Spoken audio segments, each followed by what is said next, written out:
The Owl, the Hawk, and the Grasshopper. The storytelling by Mary B. L. Callejo.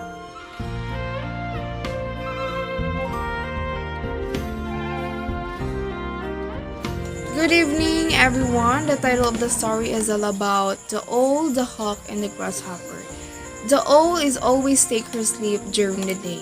Then after sundown, when the rosy lights fades from the sky and the shadow rise slowly through the wood, out she comes ruffling and blinking from the old hollow tree.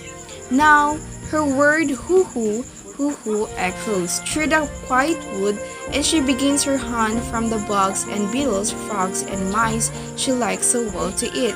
Now, there was a certain old owl who had become very cross and hard to please as she grew older, especially if anything disturbed her daily slumbers.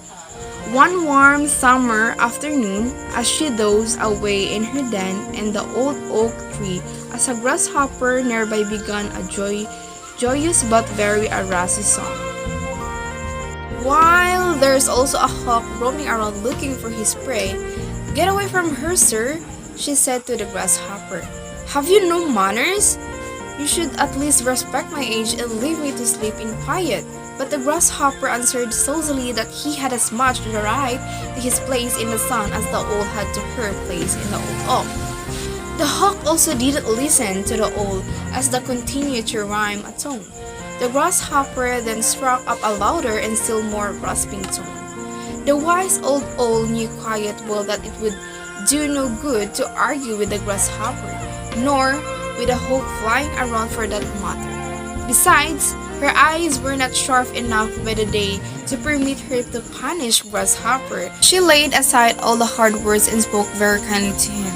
The owl and the grasshopper, "Well, sir," she said, "if I must stay awake, I am going to settle right down to enjoy your singing. Also, I want to ask you nicely, Hawk, that please let me and Grasshopper have the moment, as he will be singing for me." The hawk eyed him nearby and still waiting for her to say something and convince him. "Well, you see that there's no prey here, so can you at least give us a respect?" The hawk then flew away, leaving those two behind. "Now that I think of it, I have a wonderful wine here, sent me from Olympus, of which I am told Apollo drinks before the sings to the high gods. Please come up and taste this delicious drink with me. I know it will make you sing like Apollo himself." The foolish grasshopper was taken in by the old flattering words. Up he jumped to the owls then, but as soon as he was near enough to the old owl could see him clearly, she punched upon him and ate him up. Flattery is not a proof of true admiration. Do not let flattery throw you off your guard against an enemy. The interpretation of these fables is that the owl and the grasshopper is one of the Ace of fables. A grasshopper bothered an owl trying to sleep. The noise of a grasshopper upset an owl that was used to feeding at night and sleeping during the day, and he begged her to stop chirping.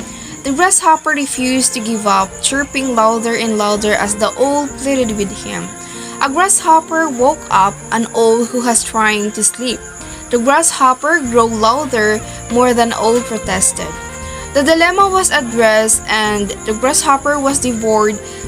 Don't be irritational in our opposition to higher power.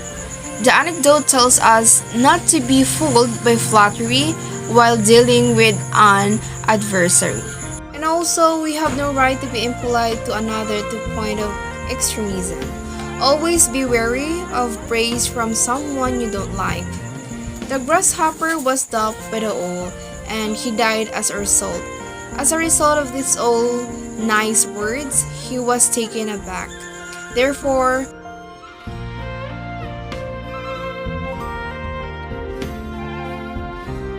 one should always be aware of flatteries. There could be some hidden purpose of admiration.